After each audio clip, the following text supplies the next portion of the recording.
Professor, e o que é a tal da estequiometria? Tá? Que tem aquelas equações, aquele balanceamento de equações e tudo, porque aquilo ali complica tudo também. Verdade, né? Muitas vezes das questões de cálculos químicos ela vai envolver também a estequiometria. Então você tem que saber do que se trata esse tal dessa estequiometria. Tá? E nada mais é, gente, do que um princípio de proporção, né? Como eu estava falando para vocês, né? As transformações químicas, elas acontecem o quê? Elas são um rearranjo de átomos. Ela acontece de átomo para átomo, né? Então, olha aqui. Vamos olhar aqui esse exemplo, tá? A gente tem aqui os átomos de amônia, tá? As moléculas de amônia. Que são o quê? Que são a junção de um átomo de nitrogênio com 3 átomos de hidrogênio. Então, eles estão ligados por meio de ligação covalente e eles formam a molécula da amônia, tá? Essa molécula da amônia, ela vai se reorganizar quando reage com as moléculas do gás oxigênio, tá? Então, esses átomos eles vão se separar e eles vão se reagrupar de formas diferentes. Entretanto, os átomos envolvidos em uma reação química são sempre os mesmos.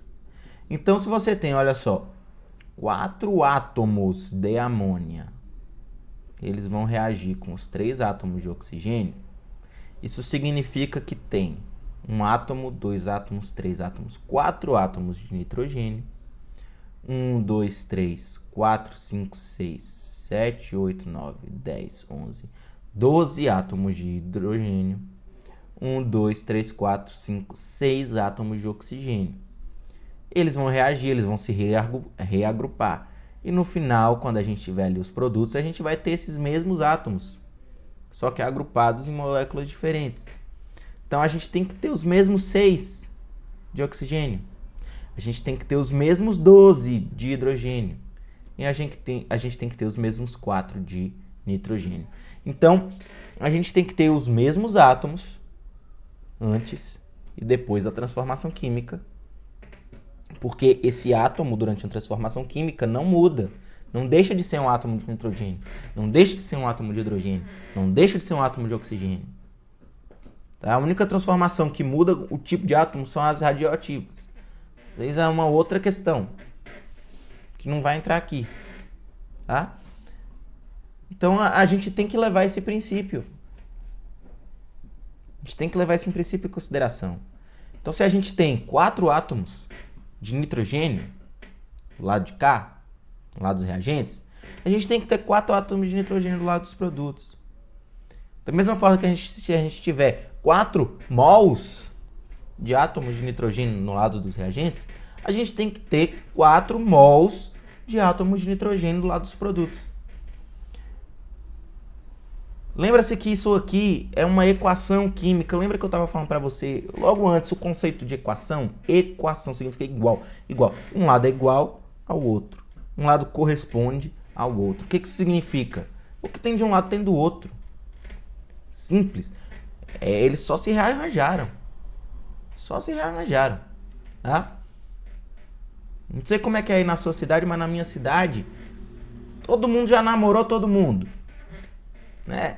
E aí, o que acontece aqui? Trocou os casal, entendeu? Mas as mesmas pessoas envolvidas. Sempre o mesmo povo tá namorando com o fulano.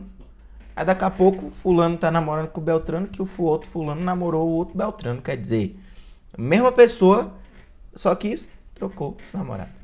Tá? Então, é mais ou menos a mesma lógica aí que vai funcionar. Tá? É assim que vocês têm que pensar. Que o indivíduo, o átomo, é o mesmo, todo o processo. Ele não vai mudar. Ele só vai se reagrupar, ele vai se rearranjar. Tá? E pra gente trabalhar com química, a gente tem que levar isso em consideração. Né? A gente tem que levar isso em consideração. A gente tem que garantir que o que a gente está calculando está levando em consideração isso. Né? Que um átomo, ele se reagrupa, mas ele continua ali. Tá bom? Então, continuando. Isso é estequiometria, tá? Quando a gente vai falar sobre rendimento, aí vocês vão ver também falar sobre rendimento, é que é o seguinte. Acontece essa reação química, beleza, ótimo. Agora, quando a gente vai para a parte prática da coisa, vou até olhar para a câmera aqui que eu estou esquecendo de olhar para a câmera. Quando a gente vai falar da parte prática da coisa, o que que acontece? Na verdade, nunca 100% dos reagentes se transformam em produto. Por quê? Porque a reação química ela é uma coisa que depende, vou até falar dessa maneira, depende de uma certa casualidade para acontecer. Como assim? Casualidade, se sempre acontece. É porque é uma questão de probabilidade, né? Ela depende de um choque. Ela depende que um átomo bata no outro, se encontre, para poder acontecer a reação química. Se não acontecer esse choque, que é o choque efetivo que é chamado, a reação não acontece, tá? Então, existe um determinado momento que esse choque ele para de acontecer, ou ele passa a acontecer numa proporção muito pequena, ou numa proporção igual a menor do que o caminho oposto, o caminho inverso, né? Porque isso acontece também, né? As reações podem ser reversíveis e pode acontecer o caminho inverso. Então, o que a gente está falando sobre rendimento? É quanto de fato dos reagentes se torna produto, no fim das contas, né? Então, uma parte continua sendo reagente. Então, vamos supor aqui que 4 mols de amônia, né, reagem com esses 3 mols de oxigênio e formem 2 mols de gás nitrogênio e 6 mols de água. Né? Então, acontece essa reação. Só que essa reação acontece num rendimento de 90%, por exemplo. O que quer dizer esse rendimento de 90%? Quer dizer que 90% das moléculas de amônia reagiram com o oxigênio para a formação do nitrogênio e do H2O, no caso, né? E a gente vai sempre pegar por referência a quantidade que a gente vai chamar de reagente limitante. Aí é que a gente vai falar isso aqui um pouquinho mais para frente. Porque acontece que o seguinte, a gente nunca usa uma determinada quantidade exata estequiométrica para poder fazer uma reação. A gente vai sempre colocar alguém em excesso. Por quê? Porque a gente quer garantir que esse rendimento seja o máximo possível. Então preste atenção, olha só. Eu tenho uma determinada quantidade de amônio e vai reagir com uma determinada quantidade de oxigênio, tá? Eu não vou colocar exatamente a proporção de 3 mols de oxigênio para cada 4 mols de amônia. Eu vou colocar mais. Eu vou colocar, vamos supor, 9 mols de oxigênio para esses 4 mols de amônia. Por quê? Porque eu vou garantir que mais amônia vai conseguir reagir, né?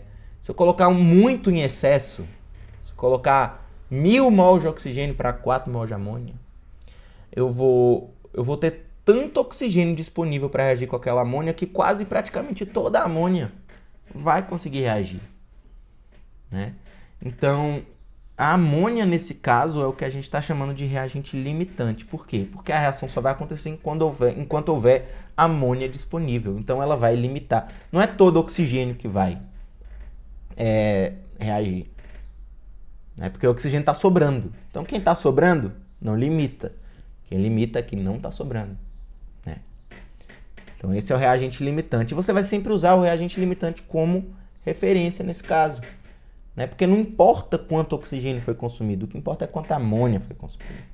Então, quando a gente for calcular o rendimento de alguma coisa, e a gente vai fazer exemplo prático disso um pouquinho mais para frente, a gente vai calcular sempre em relação ao reagente limitante e não ao reagente que sobra. Porque senão não faz sentido, né? Se a gente tiver 10 vezes mais oxigênio do que amônia, a gente vai usar 10% do oxigênio. Vai falar que o rendimento foi 10%? Não, né? Não, porque 99,9% da amônia ali acabou que foi usada, Então esse é na verdade o rendimento, porque o rendimento ele está relacionado sempre ao reagente limitante, que é o que interessa. E normalmente o reagente limitante vai ser o quê? O reagente que é mais caro, o reagente que é mais difícil de conseguir, o reagente que é mais difícil de perder, né? Então a gente vai ter sempre um mais valioso ali que a gente quer que converta. E a gente vai ter um mais abundante. Como aqui, por exemplo, eu usei o oxigênio. O oxigênio está aqui. A abundância eterna. A gente tem o quanto oxigênio a gente quiser. Muito fácil ter oxigênio para reagir. Muito fácil. A gente tem esse reagente disponível amplamente. Você usa oxigênio para ligar o fogo do seu fogão. Né? Ele está sendo um reagente ali. E é completamente abundante. Nunca vai faltar oxigênio. Então, sempre o oxigênio vai ser o reagente em excesso. Né? Aí, no caso, o reagente limitante vai ser quem estiver reagindo com ele. Então, você não vai levar em consideração a massa de oxigênio disponível ou gasta. Você vai levar em consideração a massa do reagente limitante para calcular o rendimento, tá? Para calcular o rendimento. Claro que depois você pode calcular quanto oxigênio participou da reação, né? Você sabendo o rendimento, você pode saber quanto oxigênio foi consumido, pode saber, é tranquilo. Agora, não vai ser relevante para um cálculo do rendimento quanto oxigênio foi consumido, é só isso que eu quero dizer, viu? Então vamos lá.